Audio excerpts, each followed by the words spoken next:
enjoyable time, and I hope you enjoyed the movie.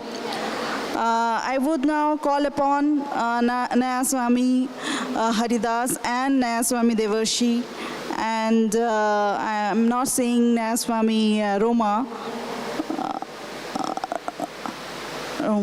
Roma for this little bit of chit-chat, little bit of discussion on the film and the philosophy of Ananda.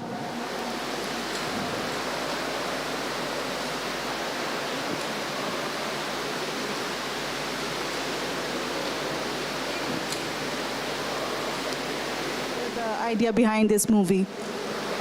Thank you, Sumana. Do we have sound here? Yes, we do. Thank you, and I just want to share that, first of all, everything you see in the movie is real. Everyone that was interviewed is a real member of Ananda. Even the two young men and young women who did the dance performance, they were born and raised at Ananda Village. So this is a real thing. It's hard to believe that such a place exists, but it's based on the principle of harmony, of giving, of sharing. One of the mottos of Ananda Village, given by Swami Kriyanandaji, is many hands make a miracle. And when souls come together to give, to share, to build together, to sacrifice their own petty desires for something much larger, then something great can be created. And that's what Ananda Village is about. And it's based again on Yoganandaji's, Swami Kriyanandaji's real philosophy that humankind must come together in such ways to really save the world. And it's also a beautiful opportunity for individual spiritual growth, living in permanent, constant satsang with others. I've lived there since 1977. Most of my life has been there, 39 out of the almost 61 years of my life. And I can say that it is a very blessed way to live. We hope to build communities, such communities in India. And I think I will hand this over to Haridas and Roma now because they have a unique perspective on this life. They helped to raise a child at Ananda Village. I also had a wife for 25 years. You just saw her holding a bird in her hand at the end of the movie during the credits. And they've lived their life raising a child, and they've gotten to see firsthand what it means to be born and raised in a community such as this, because this type of communities really will change the world. It's a way for everybody, householder, monk, nun, renunciate, business person, to live a life of seva, practicing meditation, Kriya Yoga, and living a true spiritual life in what I think is probably a true traditional Vedic kind of village. I think this is how humankind used to live and is meant to live. And this is a real model for the future of civilization. I have heard that the Roma and Haridas' daughter has been brought up in Ananda, and how impactful was it, and do you see the differences with other child, and what is how challenging or how beautiful was it?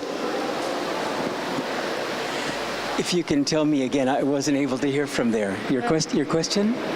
Yeah, your question again. My question is, I heard that your daughter is being brought up in Ananda Ashram, and I wanted to know how beautiful or how challenging was it?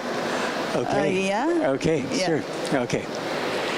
So our daughter now is now 28. She's living in New York, going to university, going to school. And how challenging was it to raise a daughter and do all that we could to contribute in the community? And perhaps this will describe a little bit about the efforts. I said one time to a friend during this time when she was very, very little, I said that my leisure is dental flossing, which is to say that there wasn't very much time. We were serving at the Expanding Light. You saw the beautiful facility there, Roma and I, for a dozen years or so.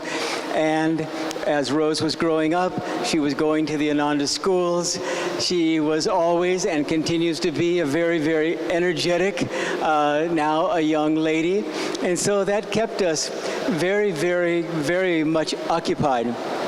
But from the very, very beginning, really, at her birth even, as dramatic as that might sound, Rome and I, you might say, took a vow that we would keep our sadhana strong. And that's what Ananda is all about, is having a strong foundation spiritually through meditation, through seva, through balanced living. And so in raising our daughter, we did all that we could, and it's really a delicate balance, because on one level, you're very enthusiastic about sharing the Ananda experience and so forth with your little one, and at the same time, they have their own lives. But I can tell you that we had some real fun, you might say, experiments when, maybe she was 5 or 6, and it was my opportunity, my blessing, many a time to put her to bed. And so I would have a visualization for her that she really enjoyed, and we would tell stories too, spiritual stories, but to try to give her an idea of the energy, the blessing that can come from growing awareness. And so I'd say, okay, she has quite an imagination. Now concentrate on being in your toe, your feet. Are you there? She'd smile, say yes. I say, very good. Now concentrate on being in your knees. Are you there yet? Yeah. Okay, good. Now concentrate on being, and so forth, the various body parts, And then finally I'd say, be in your heart. Do you feel a difference between being in your heart and being in your toe? And she'd say yes. And then I would say, okay, now let's be at the point between the eyebrows. How does that feel? Is there a difference too between being here and then being in your knee? And she would smile. And she enjoyed this visualization. And it really, really helped to give her a sense that the more we can keep our energy uplifted, which is what life is all about, the more awareness there is. And as we were talking about earlier, as Yogananda said, if you want to be happy, make good choices. And so that's what we try to do. Roma shared a wonderful story earlier on about our daughter, very young at that time, being in a mood and having a tantrum. And super consciously, as far as I'm concerned, Roma thought, oh my gosh, what am I going to do? She turned on Swami's music, and in minutes, her energy had shifted. And she respected what we were doing spiritually. Even again, when she was very little, we built a home at Ananda, and the first thing that we were very excited about in this design, we had the blessing of being a part of the design process. We built a meditation room. And so we would meditate there every morning. And so she wanted to respect, because we had said when we're meditating, unless there's an emergency, then just let us finish. And so more than on one occasion, Roma would feel this energy right next to her face. So Rose, our daughter, was being respectful that she wasn't going to be interrupting our meditation, but again, we're all sensitive. And her mother, Roma, could feel this energy, and all of a sudden she'd open her eyes and gasp, and that was, of course, the end of her meditation in a very dramatic fashion, time for breakfast, time to get her ready for school, and so on. And over the years, in the many, many things that we did with her, of course, in raising her at Ananda Village, we found that if we could be sensitive and introduce chanting, of course, children love chanting, yoga postures, obviously, but in ways that were sensitive, not to impose, then she began more and more to enjoy these things. And of course, in the schools, these were offered too. And so that was, very, very important as well. And so the experience of being basically brought up at Ananda, we came, all of us at fairly young ages, and then raising a family, it was a very unique experience, one that I will always cherish. And of course, those of you that are parents there, or aunts or uncles or whatever, know that when you have a child, just because they leave the nest, it's a lifetime contract. And now with all of this wonderful IT media, we're in, sometimes daily contact with her back and forth as she is going through her life there in New York City, of all places. And so living at Ananda, as you saw from the film, it really is, in a way, a bit of a paradise, because everyone really cares for one another, and everyone is doing what they can to extend themselves and to help in so many, many different ways, which makes such a big, big difference. But I'll tell you, it wasn't easy.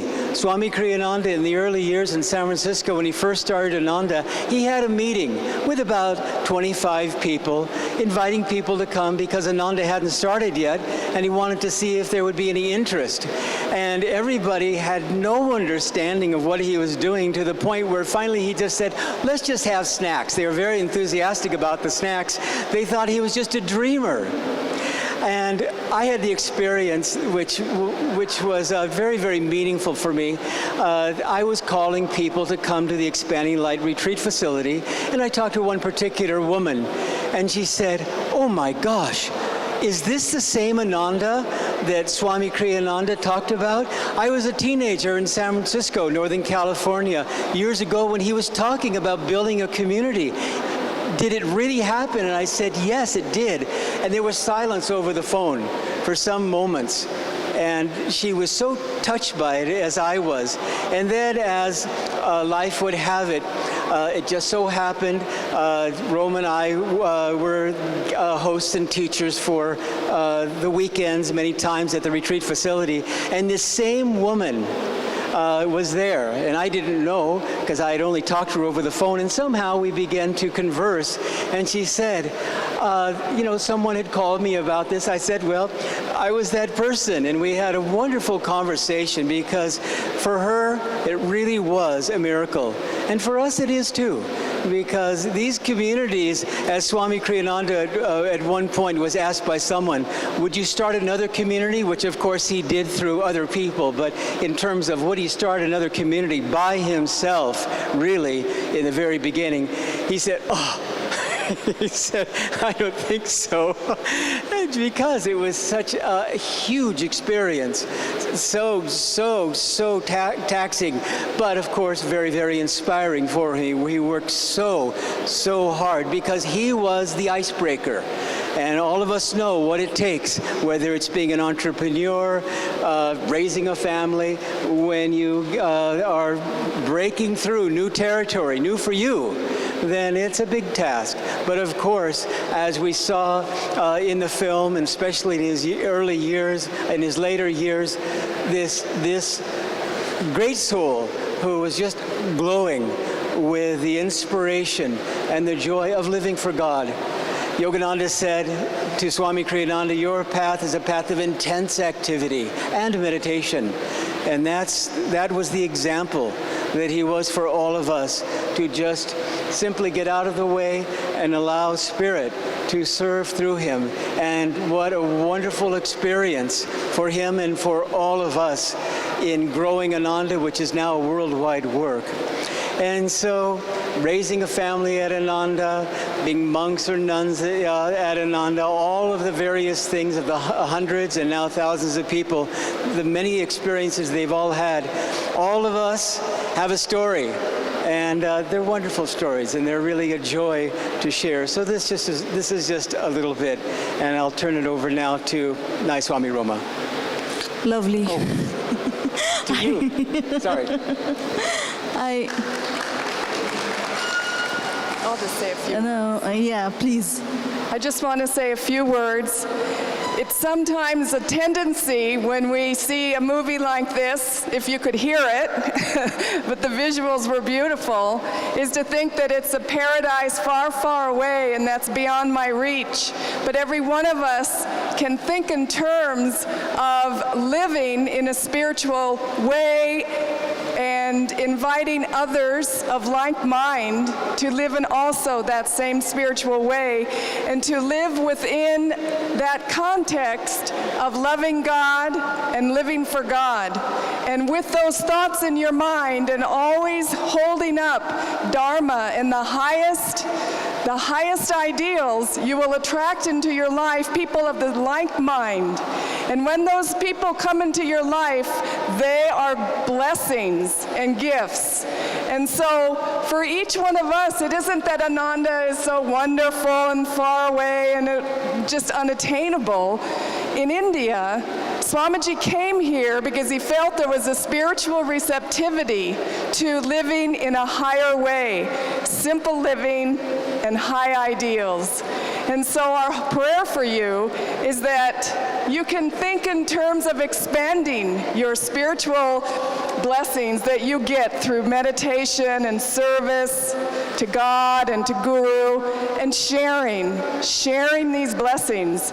And one by one, just like you light a candle of light and another candle is lit and then that is lit, and soon all over India we will have light of spiritual souls that are aspiring to find God together in whatever form. So we need to open our hearts to one another and think in terms of community in this new age. And this is just what I would like to share with you, and thank you very much for coming this evening and seeing this movie. Thank you. I was told the anchor was already transformed after she was in Ananda for the shoot. Is it true? Yes, it is true that the actress